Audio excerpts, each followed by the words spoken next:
자, 투나잇 이슈 시작하겠습니다. 한동훈 전 국민의힘 비대위원장을 두고 전당대회 등판에 대한 관심이 이어지고 있습니다. 국민의힘 내 다른 당권 주자들은 견제에 나서며 몸풀기에 나선 모양새인데요.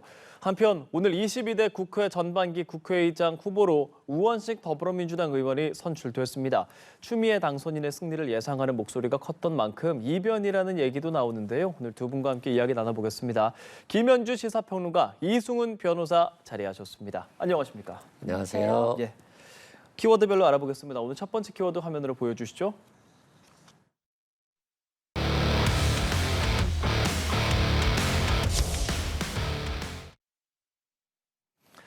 예비 주자들 기지개를 펴고 있는 모습에 대해서 이야기해 보겠습니다. 여당인 국민의힘 당대표 후보로 거론되는 중진들 하나둘 시동을 좀 거는 모습이라고 평가되는 그런 모습들이 좀 있습니다. 우선 하나하나 짚어보자면 수도권 당권 주자로 거론되는 나경원, 윤상현 의원 토론회를 열고 저출산 정책 세미나 등을 열고 있는데 이런 활동 반경을 좀 넓히고 있는 모습은 어떻게 보고 계시는지요? 말씀해 주셨다시피 몸풀기, 존재감 과시, 또 아젠다를 선점하겠다, 이런 의지가 담겨져 있는 행보가 아닌가 싶습니다. 나경원 의원의 경우에는 기존에 이미 그 기후환경대사 그리고 대통령 직속위원회죠. 저출생 고령화위원회에서 그 부위원장직을 맡기도 했었습니다. 그렇기 때문에 본인이 그 기후 관계 내지는 저출생과 또 이에 이어지는 연금 이런 아젠다들에 대해서 지속 가능한 대한민국의 미래에 관련한 이런 세미나를 개최하면서 여기에 오늘 참석한 분들의 면면을 보면은 당선자와 의원들이 한 30여 명 정도가 참석을 했다 그래요.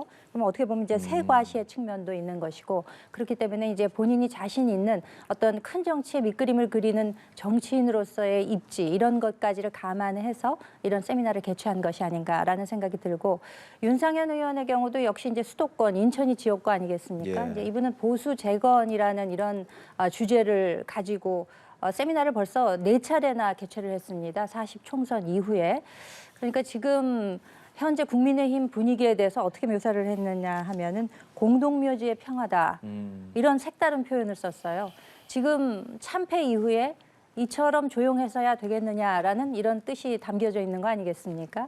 그렇기 때문에 자신이라도 나서서 보수가 혁신하지 않으면 미래가 있을 수 없다라는 이런 점을 강조하면서 본인이 어떤 수도권에서의 상징성 있는 그 대표로서의 가능성 이런 것들을 좀 과시하고자 하는 그런 측면도 없지 않아 있는 것 같습니다. 예, 나경원, 윤상현, 그리고 또 유승민 전 의원도 좀 거론이 되더라고요. 오늘 광주 5.18 민주묘지 참배하는 모습도 있었는데 그 부분까지 같이 좀 이야기 들어볼까요? 네, 유승민 전 의원 같은 경우는 확실히 중도 확장성으로 움직이고 있는 것 같아요. 어차피 당신 100%의 경우에는 본인이 되게 어렵잖아요. 근데 경선 룰이 변경될 것을 전제로 해서 더 중도 확장성 있는 행보를 보이고 있다. 그리고 5.18 정신까지도 헌법 전문에 수록하자라고 하면서 오히려 전 국민을 대상으로 한 지금 당대표 선거운동을 시작한 거 아닌가 싶고요. 나경원 의원, 윤상현 의원도 유능하신 분이시겠지만 이분들이 먼저 몸을 푼다고 해서 되는 건 아니잖아요. 결국에는 경선 룰만 확정된다라고 한다면 유승민, 한동훈 전 비대위원장까지 함께 움직일 것이니까 그걸 좀 지켜봐야 될 것 같고요. 지금 국민의 입장에서 국민의힘에 기대하는 것들은 예상할 수 있는 정도 수준이 아닌 반전을 원하는 거잖아요. 근데 그 반전 정도 되려고 한다면 최소한 유승민, 한동훈 전 비대위원장 정도가 되지 않는다라고 한다면 국민들이 그렇게 관심을 보이지 않을 것 같고요.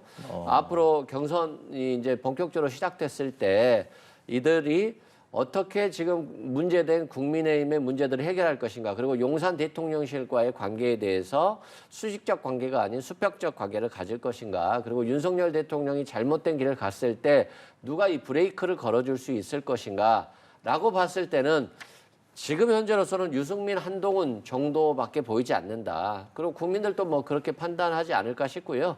그래서 이 두 분의 출전이 앞으로 관전 포인트가 되지 않을까 싶습니다. 네, 김평론가님, 유승민 전 의원 이야기를 먼저 좀 해보자면 5.18 정신 헌법 전문에 수록할 때 됐다라고까지 이야기했는데 외연 확장에 좀 도움이 되겠습니까? 그렇죠. 아무래도 본인이 외연 확장, 그러니까 외연 확장이 있지 않고서는 결코 선거에서 승리할 수 없다라는 것을 기본으로 생각을 해본다면은 외연 확장에 있어서는 자신이 가장 주도권을 가지고 있다라는 것을 좀 어필하는 것이 아닌가 싶은 생각이 들고요. 최근에 그 여론조사가 있었습니다. 국민의힘 당대표에 누가 적합한가라는 그 여론조사에서 물론 일반 여론을 조사한 것이긴 합니다. 당심에서는 뭐 조금 차이가 있습니다만 본인이 이제 1등을 차지하는 이제 그런 결과도 나왔어요. 그렇기 때문에 상당히 좀 고무적인 분위기도 있는 것 같고, 그래서 오랜만에 팬클럽들도 오프라인에서 만나고 5.18 민주묘지도 방문하고 또 내일은 TK도 찾는다고 합니다. 이런 식으로 이제 지역 방문 일정도 늘리면서 결국에는 중도로의 확장에 있어서는 내가 적임자다라는 것을 좀 목소리를 높이고 있는 것이 아닌가, 그런 행보로 해석을 하고 있습니다. 예. 이승훈 변호사가 한동훈 전 비대위원장의 이야기를 계속 해주셨거든요. 네. 한동훈 전 비대위원장 아무래도 뭐 목격담도 많이 나오고 있는데 직접적인 언급은 없잖아요. 나올 거라고 보고 계십니까, 평론가께서는? 그래서 뭐 많은 분들이 하루하루 날이 지나갈수록 그 가능성이 점점 높아지고 있다라는 분석들을 많이 내놓고 있지 않습니까? 아무래도 그 총선이 끝난 직후에는 책임론이 상당히 불거졌었는데 이것이 점점 등판론 쪽으로 옮아가고 있다라는 분석은 어느 정도 주요하지 않나라는 생각이 듭니다. 왜냐하면 총선이 끝난 직후부터 그 홍준표 대구시장을 중심으로 해서 비판하거나 견제하는 목소리가 많이 높아졌죠.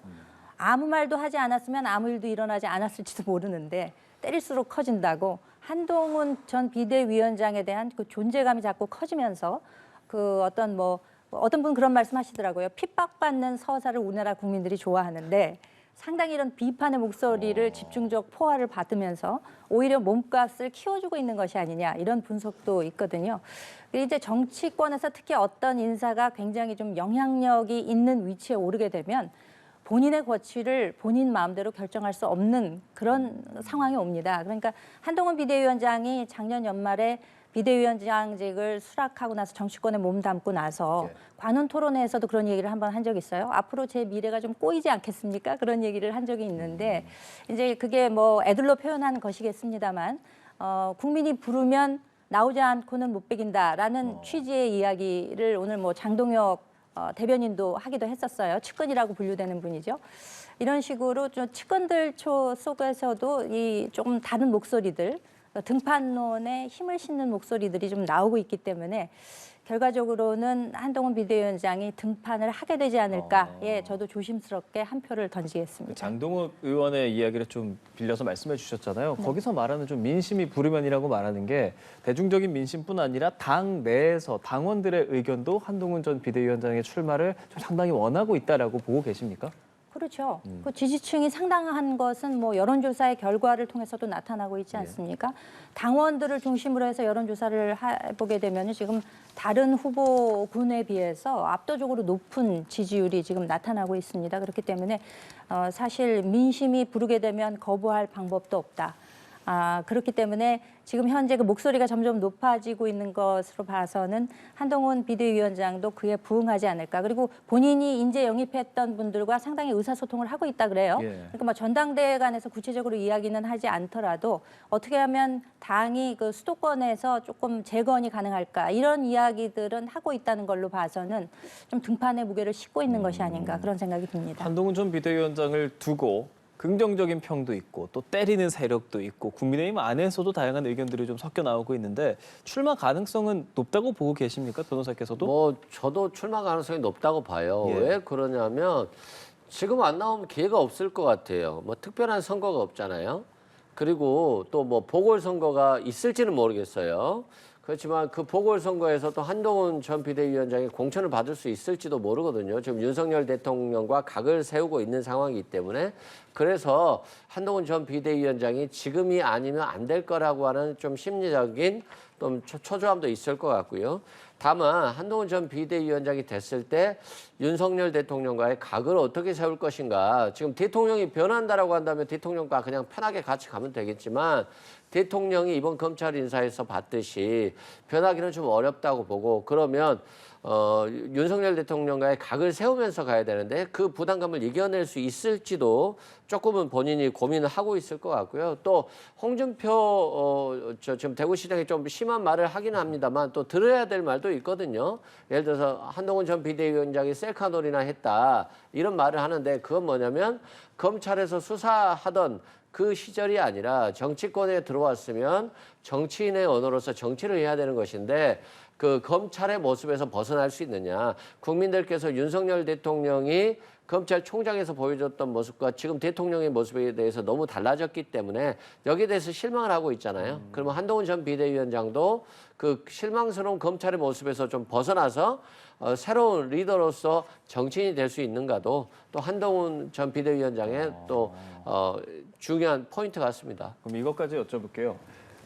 용산과의 관계, 한동훈 전 비대위원장이 만약 출마를 한다면 어떻게 말씀하시겠어요? 그래서 뭐 각을 꼭 세워야만 정치적으로 어떤 뭐 유불리를 따질 수 있을까라는 데 대해서는 의문이 있습니다. 왜냐하면 지금 윤석열 대통령이 임기가 채 절반도 지나지 않았거든요. 3년이나 임기가 남아있는 상태입니다. 그렇기 때문에 설사 이번에 전당대회에 출마를 해서 당에서 어떤 위치를 차지한다 하더라도 반드시 뭐 반대쪽으로 각을 세워야만 앞으로 모든 것이 순항할 것이다. 저는 그렇게 생각지는 않고요.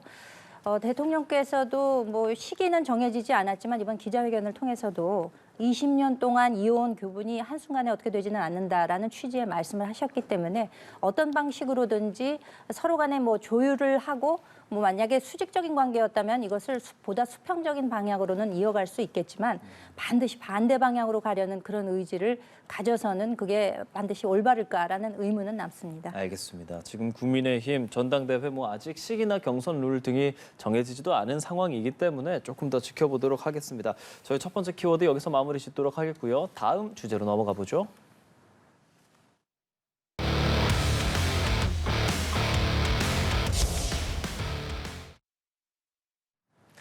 오늘 이 뉴스 참 많았습니다. 추미애 꺾은 우원식.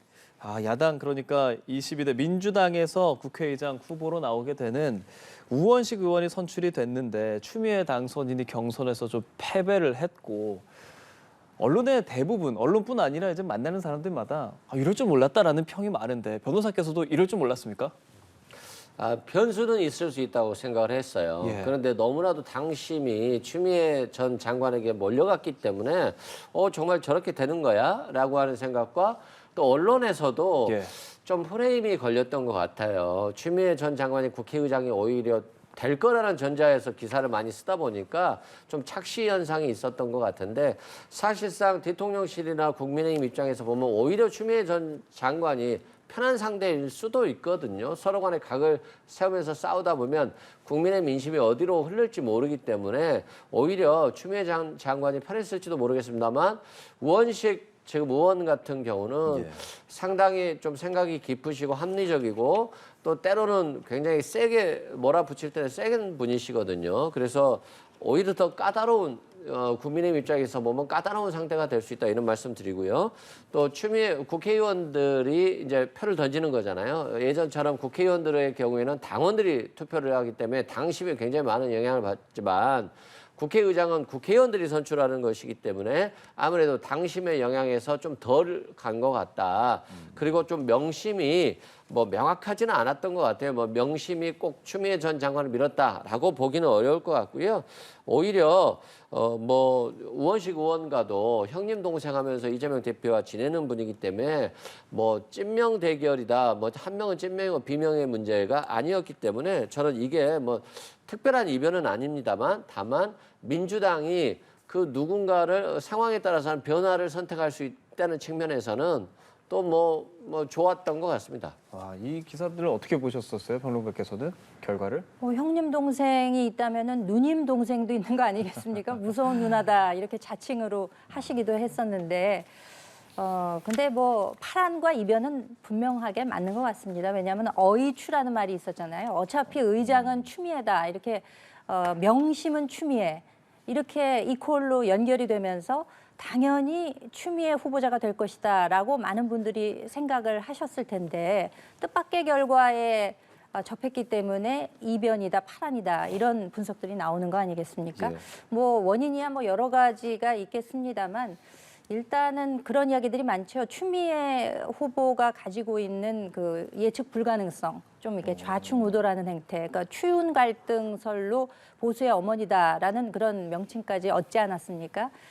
그런 식의 행보가 또 없지 않으리라는 보장도 없기 때문에 그런 점에 대한 우려가 있었을 것으로 보이고, 그리고는 또 그 박찬대 원내대표가 예. 그 정성호 의원하고 조정식 의원에 대해서 사전 교통 정리를 하는 듯한 그런 모습이 있지 않았습니까? 그것이 오히려 좀 반감을 불렀다. 왜냐하면 이분들은 다 5선, 6선인데 이분들에 대해서 3선인 원내대표가 미리 나서서 이렇게 교통 정리를 하는 것이 맞느냐. 자괴감을 느낀다 하는 우상호 의원의 말도 있지 않았었습니까? 이런 것들이 상당히 반감을 오히려 역풍을 불러온 측면도 없지 않아 있었던 것 같고, 또 추미애 의원이 지난 문정부에서 이제 내각의 일원이었었는데 문 전 대통령에 대한 비판을 이어가면서 그러니까 이제 그 문재인계 친문계 세력으로부터 상당히 인심을 잃었다 이런 측면들이 공통적으로 이렇게 교집합을 이루면서 이런 파란을 이끌어낸 그런 결과를 가져오지 않았나라고 생각이 됩니다. 그러니까 언론에서 이변이라고 결과를 이야기하는데 그에 대한 배경을 좀 설명을 해주셨는데 이 이유들에 대해서 뭐 동의하는 것들이 있으신지 혹은 본인이 좀 생각하시는 다른 이유가 있다고 보시는지까지 여쭤보겠습니다. 국회의원들 내부에서는 그런 얘기들이 좀 있었어요. 아무래도 명심에 대한 얘기들을 추미애 전 장관께서 많이 하셨기 때문에 좀 너무 명심팔이 하는 거 아니냐 이런 얘기도 있었고요. 또 윤석열 대통령의 만드는 거에 대해서 추미애 전 장관이라는 비난도 많이 받았잖아요. 그런데 여기에 대해서 문재인 대통령이 검찰총장으로 임명했기 때문이다라고 얘기를 해서 실은 문재인 전 대통령 지지하는 국회의원들 입장에서 보면 좀 속이 그렇게 편치는 않았을 것 같고요. 그런 부분들이 있었고 또 특히 초선 의원들 같은 경우는 추미애 전 장관을 많이 지지했던 것 같아요. 그런데 재선 이상들은 추미애 전 장관과 오랫동안 지내다 보니까 아무래도 좀 추미애 리스크를 조금 걱정했던 것 같고, 결국에는 뭐 추미애 전 장관이 국회의장이 안 됐기 때문에 명심이 좀 위험해졌다라고 평가하기보다는 어차피 의원식 의원도 굉장히 친명이시고 또 전에 이재명 캠프의 선대위원장도 맡았었거든요. 그래서 뭐 이게 찐명 정쟁의 문제가 아니라 누가 더 안정감 있게 국회를 이끌고 또 이번에 192석을 야당에게 줬는데 그 의석에 맞는 민의를 국회의장으로서 운영하는 데 있어서도 우원식 의원이 그렇게 뭐 부족함이 없다라고 이제 국회의원들이 판단한 것 같습니다. 이번 결과 이재명 대표의 리더십이라든지 뭐 친명 지도부 흐름에 제동이 걸렸다 이런 평에 대해서는 동의하시는 부분이 있으십니까? 네, 저는 일정 정도 동의를 합니다. 그 이재명 대표가 지난번 그 2차 체포동의안 국회에서 가결됐을 때요, 상당히 개인적으로는 아마 충격이 컸을 겁니다. 저는 그 이후에 오늘 두 번째 충격을 받았다고 저는 생각을 개인적으로는 하고 있는데요. 당시에 그 체포동의안이 가결돼서 영장실질심사를 받은 이후에 이제 불구속은 됐습니다만 아마 당시에 정말 찐명으로 국회를 채우는 것이 얼마나 중요한가라는 것을 굉장히 실감을 했을 것이고, 이후에 아시다시피 비명행사 공천이 이어졌고 이제는 정말 이재명의 민주당이 됐다. 그래서 당시에는 180석이 목표가 아닌 151석을 목표로 내세웠던 것도 무조건 많은 숫자보다는 똘똘한 151석이 더 낫다라는 판단을 아마 하셨을 것으로 저는 봅니다. 그런데 이제는 완전한 이재명의 민주당 사당화가 됐다라고 안심을 하는 순간 역시 그 의원들의 속내는 알기가 어렵다. 그래서 의원들이 하는 투표 결과는 예측이 어렵다라는 것이 이제 사실로 밝혀지면서 과연 그러면 앞으로 내 미래는 어떻게 될 것인가, 방탄은 어떻게 될 것인가, 이에 대한 염려를 하지 않을 수가 없을 거예요. 그러니까 오늘 상당한 저는 충격이 있었을 것으로 보고 개인적으로도 그렇게 생각을 할 것이고 리더십에 어느 정도는 영향을 미쳤다. 저는 그렇게 판단을 하고 있습니다. 뭐라고 말씀하시겠어요? 제가 봤을 때 뭐 그렇게 리더십에 뭐 영향은 없을 것 같고요. 아무래도 국회의장이라고 하는 것은 국가 권력 서열 2위잖아요. 근데 이게 이제 이재명 대표 명심에 의해서 누군가로 선택된다는 거, 그거에 대해서 상당히 부담감을 느꼈고요. 그래서 이재명 대표가 굉장히 중립을 지키기 위해서 좀 노력했다라고 보시면 될 것 같고, 박찬대 원내대표가 조정식 전 사무총장이라든가 정성호 의원에 대해서 교통정리를 했다 이런 얘기들이 있는데 이런 것들은 뭐 아무래도 국회의장 경선이 너무 과열될 우려가 있었고 또 이재명 대표 일극 체제로 간다라고 하는 것에 대한 비난이 좀 있었거든요. 그래서 오히려 정성호 의원이나 조정식 사무총장 같은 경우도 굉장히 찐명 중에 한 분이었기 때문에 오히려 과열된 경선을 조금 더 자제시키자 이런 분위기였던 것이지 만약에 이재명 대표가 자신의 의사대로 하려고 했다라고 한다면 저는 개인적으로 다른 분에게 더 마음이 있었다라고 생각하고 있거든요. 그래서 뭐 이걸 그렇게 큰 문제라고 생각되지는 않고요. 다만 이제 항상 뭐 좋은 때 위기를 준비하라라고 하는 거잖아요. 이재명 대표도 앞으로 뭐 연임론과 관련해서 많은 문제들이 있을 수 있는데 더욱더 민주당이 국민들의 사랑을 받을 수 있도록 좀 더 주의하고 더 조심하고 더 민주적인 민주당으로서 거듭날 수 있도록 해야 되고요. 또 정무적 판단에 있어서는 그 누구보다도 뛰어난 분이기 때문에 잘 갈 것으로 봅니다. 이제 우원식 국회의장 후보 한 발언들을 조금 볼게요. 국회의장은 단순한 사회자가 아니고 민심의 뜻을 따라 국회가 할 일을 하겠다. 앞의 국회와는 완전히 다른 국회가 될 것이다. 앞의 국회와 완전히 다르다는 건 어떤 의미겠습니까?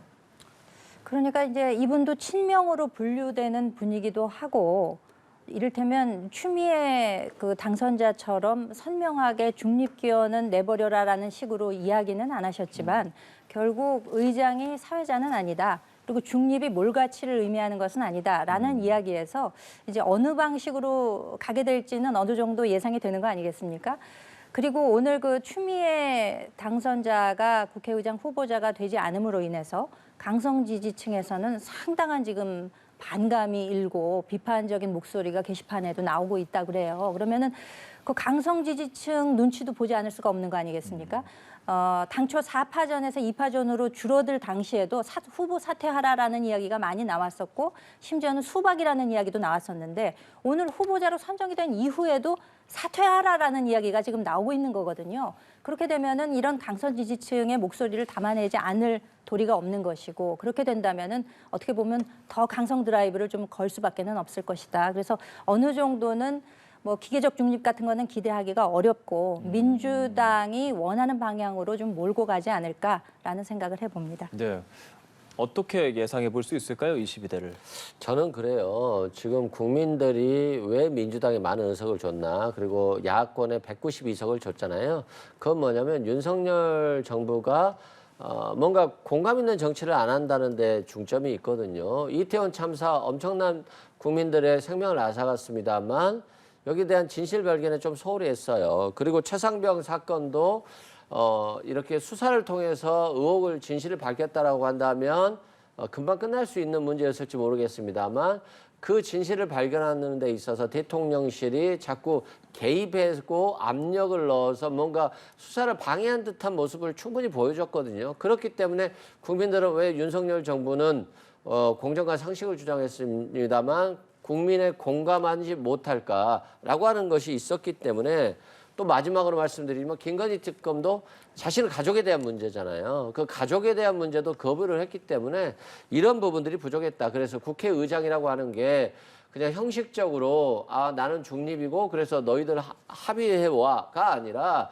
국민의 다수가 원한다라고 한다면 과감하게 신속하게 법안 처리를 할 수 있도록 적극적으로 나서겠다. 이런 뭐 표현의 의지라고 생각됩니다. 예, 22대 국회 아무래도 민주당에서 주도권을 줄 것으로 예상이 되는 상황이기 때문에 그렇다면 민주당의 이제 당대표, 지금으로서 이재명 대표이고 연임할 것이냐 이런 얘기도 참 많이 나오는데 오늘 치료 마치고 이번 치료 마치고 당무에 복귀했습니다. 연임에 대해서 이제 본인도 아무래도 생각을 좀 하고 있을 것 같은데 분위기라든지 어떤 생각하고 있을 거라고 생각하세요? 이재명 대표가 아직 결정은 안 했다고 생각해요. 4개월이 남았기 때문에 더 심사숙고할 거로 보여지고요.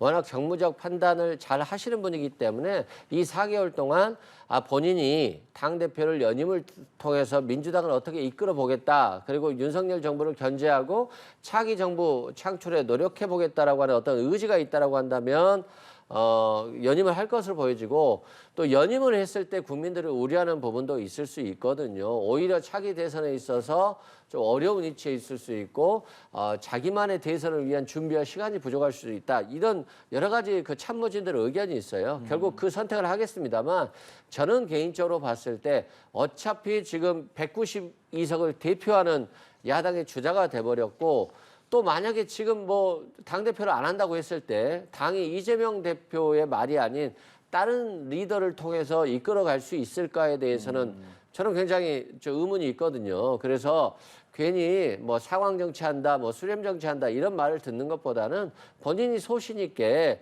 어려움은 있겠습니다만 연임에서 당을 이끌어서 승리하는 방식으로 가는 것들이 오히려 더 국민들께 솔직하고 진실한 방법이 아닐까 이런 생각이 듭니다. 예, 이 연임론에 대해서 김현준 평론가 이야기도 짧게 좀 듣고 마무리하겠습니다.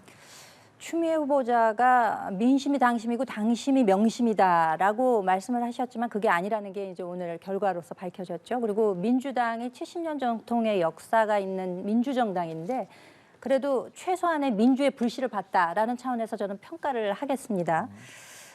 그리고 지금 연임에 관해서는요. 지금 원내대표 선출도 뭐 거의 추대 형식으로 됐고 만약에 오늘 추미애 후보가 후보자로 결정이 되었다면은 연임론에도 힘이 실렸을 것입니다. 그런데 오늘 거기에 브레이크가 지금 걸렸거든요. 그리고 유인태 전 국회 사무총장이 뭐라고 얘기를 했습니까? 지금 마치 황제를 모시는 듯 당의 꼬라지를 보라라는 말씀을 하셨어요. 그러니까 이건 일극 체제에 대한 지금 염려를 원로로서 말씀하고 계시는 거거든요. 그렇기 때문에 여기서 뭔가 좀 현명한 판단, 뭐 정무적 판단을 잘 하신다고 했는데 여러 가지를 감안하셔서 잘 결정하시지 않을까 싶습니다. 알겠습니다. 추미애 꺾은 우원식이라는 주제로 민주당 상황까지 짚어봤고요. 저희 마지막 키워드로 넘어가 보겠습니다.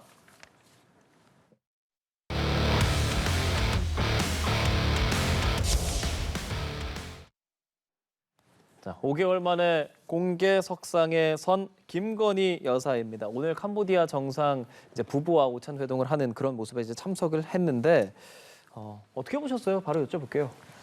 아무래도 이제 외교 행보에 있어서는 그 대통령의 배우자가 꼭 참석을 해야 될 자리가 있지 않겠습니까? 그리고 과거 이제 153일 만에 공식적인 활동을 재개했다라는 지금 평가들이 나오고 있는데 뭐 그간에 여러 뭐 총선 앞두고 있는 상황에서 논란을 일으키지 않으려고 굉장히 이제 몸을 낮추는 자세를 취했다면은 이전번에 그 기자회견을 통해서 대통령께서도 직접 이제 사과의 뜻도 표하셨고 그래서 이제 명분 있는 행사가 언제가 될 수 있을까라는 그 시점을 좀 찾고 있었다라고 생각이 됩니다. 사실 어제 그 부처님 오신 날 행사에도 참석을 할 뜻이 있었습니다만 나중에 이제 취소가 되었다고 하죠.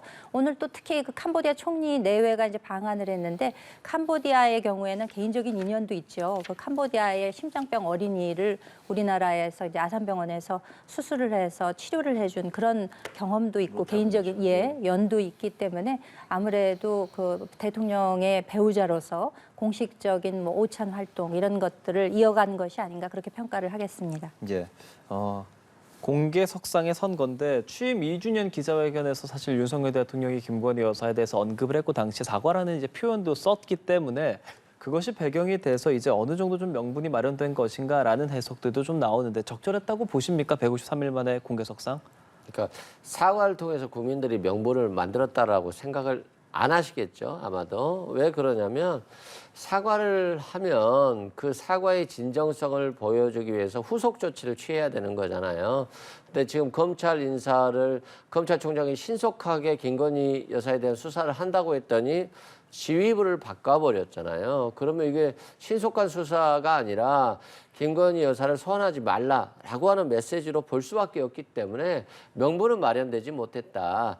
다만 대통령의 부인은 대통령 부인의 역할이 있지 않겠습니까? 외교 정상들 간에 식사를 하고 만찬을 하면서 대화를 하고 여러 가지 얘기를 해야 되는데 그럼 그쪽도 영부인이 있는 거잖아요. 그럼 당연히 김건희 여사가 활동을 해야 되고 그게 또 대통령 부인으로서의 역할이다. 그러니까 외부적 활동은 얼마든지 하셔도 된다. 다만 윤석열 대통령이 지금까지 말했듯이 철저한 수사를 통해서 대통령이 된 분 아니겠습니까? 그렇다고 한다면 오히려 가족 수사에 대해서 더 엄격하게 하셔야 되는데 이걸 못하고 있기 때문에 국민들의 어떤 비판을 받는 것이고요. 저는 상남자라고 홍준표 대구시장이 표현했는데 상남자께서 못 하신다라고 한다면 또 그의 부인께서 오히려 윤석열 대통령이 뭔가가 마무리 짓지 못한 것들을 직접 사과하고 마무리를 지어주는 것도 하나의 방법이 아닐까 싶습니다. 아무래도 검찰 인사를 두고 야권에서는 김건희 여사 방탄용이다라는 비판을 하고 있고 실제로 이제 특검법 발의도 계속 22대 국회에서 예고가 되는 상황이기 때문에 어느 정도 좀 부담스러울 수 있다 이렇게 공개석상에 나서는 게 그런 시각에 또 있거든요. 그렇죠. 그럴 수 있죠.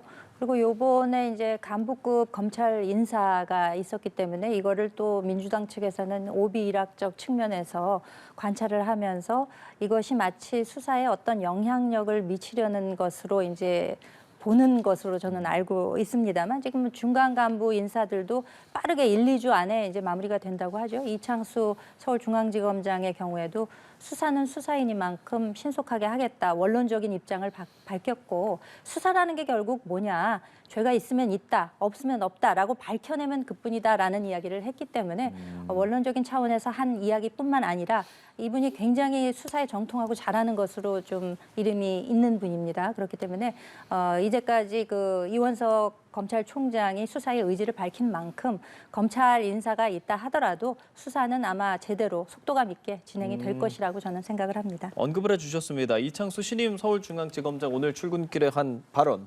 친윤 검사라는 평가에 동의하지 않는다. 수사에 지장 없도록 하겠다. 다소 원칙을 강조한 발언으로 들립니다. 어떻게 평하시겠어요?